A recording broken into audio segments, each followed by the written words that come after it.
aqui no segundo episódio do podcast Saúde Ribeirinha. Eu sou Zonilce, eu sou farmacêutica residente aqui do programa de Residência Saúde da Família para a população do Baixo Amazonas aqui da UFOPA. E hoje a gente está com uma convidada muito especial aqui no nosso segundo episódio, que é a farmacêutica Gabriela, que atua em uma UBS fluvial. E ela vai contar um pouquinho pra gente como é esse processo de dispensação de medicamentos, de atenção farmacêutica. Seja bem-vinda, Gabriela. Muito obrigada por ter aceitado o nosso convite. Queria que você falasse um pouquinho pra gente da sua experiência, de como que funciona a dispensação de medicamentos na unidade fluvial. Eu sempre tento trabalhar com alguns recursos, né, que me ajudam a agilizar o atendimento, porque como nas viagens a gente tem um cronograma, né, então a gente precisa cumprir horários, né, para poder estar nas comunidades no horário que a gente conversa, que a gente entra num acordo, porque sempre antes das viagens a gente tem um acordo com as comunidades, né, então quando a gente chegar lá eles já estão sabendo do nosso cronograma, então a gente precisa estar dentro de cumprir esse cronograma, esse horário, né. Então eu sempre tento ter recursos que me ajudam, né, por exemplo, eu trabalho com adesivos, né, que já vem escrito tomar tantos comprimidos, tal hora do dia, à noite, à tarde, depois do almoço. E aí eu vou só marcando e colo nas embalagens, por exemplo. Isso me ajuda a agilizar, em vez de escrever e tal. E eu também tento muito levar em consideração a situação do paciente. Às vezes a gente percebe que o paciente que tem um pouco mais de dificuldade, né? Então a gente tenta melhorar para ele, né? Para que ele tenha uma adesão melhor ao tratamento, né? Então, por exemplo, eu trabalho com adesivos de lua, sol, né? Que ele pode identificar que é à noite, que é durante o dia. Porque às vezes tem pacientes que moram sozinhos e não sabem ler, ou então não enxergam muito bem. Então a gente sempre tenta aderir a esses materiais que ajudam, né? E aí o paciente ele passa por uma consulta com o médico antes, depois vai Isso. Primeiro ele passa pela triagem, né? E aí eles são distribuídos, né? Tem pacientes que vão para o atendimento odontológico, tem pacientes que vão para o atendimento médico, tem pacientes que vão para o atendimento na enfermagem, né? Então só após todos os atendimentos eles vão para a farmácia pegar a medicação. Geralmente a farmácia é o último setor que eles passam, né? E na farmácia é feita análise de prescrição, né? Além dessa orientação farmacêutica. Sim, a gente faz orientação e também faz análise e também faz intervenções, né, quando necessário. Eu, por exemplo, já fiz muitas intervenções em dosagem, troca de medicação, alergia à medicação que é prescrita para paciente que é alérgico, né, então a gente verifica essa questão. Eu sempre pergunto, eu sei que na triagem eles fazem essa pergunta, né, mas quando chega na farmácia eu reforço a pergunta para saber se eles têm alergia a alguma medicação, né, então às vezes acaba passando despercebido pela consulta, né. Então, eu já recebi alguns pacientes com essas situações que eu tive que intervir e procurar um médico para fazer essa troca da medicação.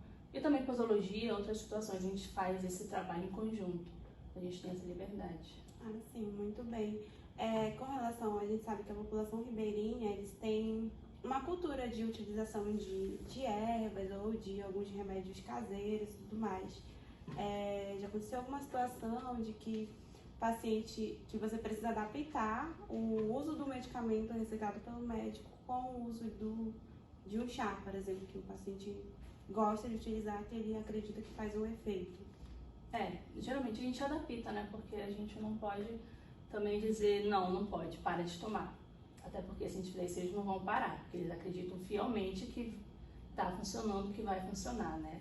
É a cultura deles. Então a gente sempre tenta adaptar a questão de horários. Se vai ter alguma interação, a gente explica que vai ter interação, então ele precisa tomar num horário diferente, para não ter essa interação do medicamento com o fitoterápico, né? Sim. E quais seriam as classes, assim, quais os tipos de medicamento que mais saem? A gente sabe que cada comunidade, ela apresenta um perfil diferente, ou cada região, enfim. Na região que você atua, quais seriam os medicamentos que mais saem, assim, os mais comuns? Mais comuns, eu acredito que sejam diferentes das outras.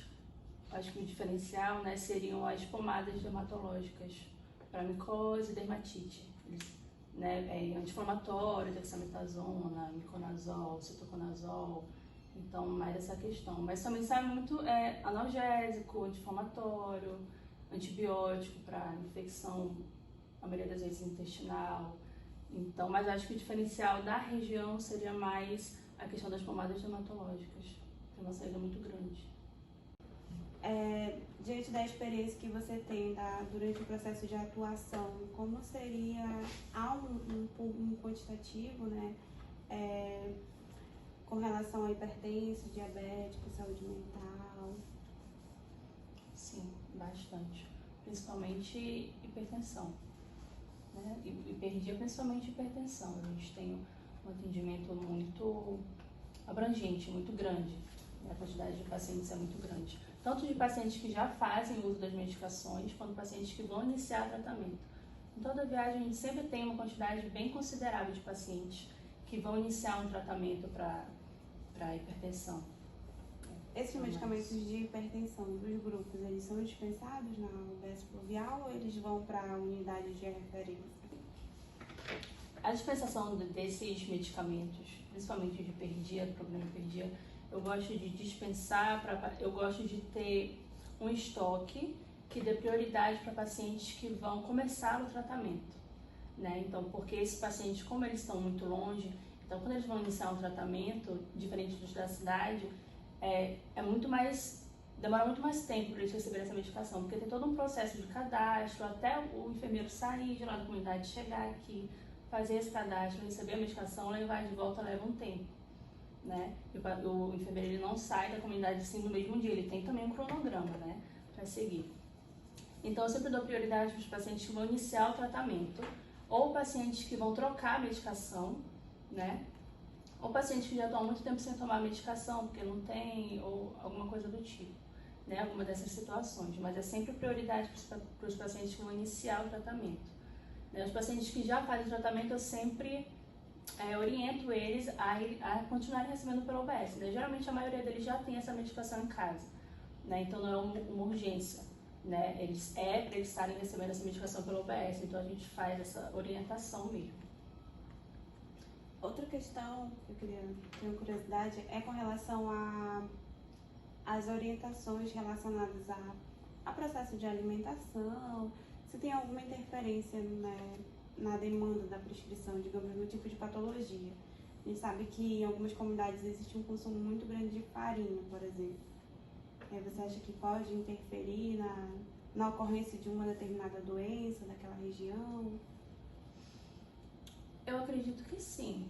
Assim como algumas podem interferir, né, para ele vir a ter a doença, também tem muitas que podem interferir a melhorar, né? Então, acho que acredito muito, dependendo da doença, interfere sim.